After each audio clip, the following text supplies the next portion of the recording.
করছি আজকের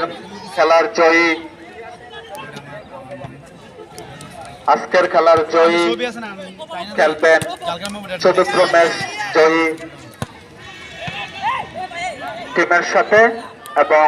দ্বিতীয় ম্যাচের জয়ী খেলবেন তৃতীয় ম্যাচের জয়ীর সাথে এবং জুনিয়র সিয়াম একাদশের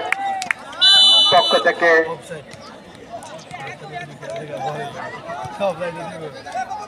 বলেছেন আনন্দ এসে বলেছেন কমিটি পক্ষে যে জুনিয়র সিয়াম একাদশ থেকে যে গোল করবেন তাকে নগদ 500 টাকা পুরস্কৃত করবেন। বল উড়িয়ে মেরেছেন শান্তিপুর স্পোর্টিং ক্লাব, বল চলে গেল মাঠের বাহিরে, এলোমেলো শট, বল চলে গেল মাঠের বাহিরে। আরমা খুব সুন্দর ডিফেন্ড করে থাকেন এবং বল মেরেছেন, উড়িয়ে মেরেছেন আক্রমণে, কিন্তু না,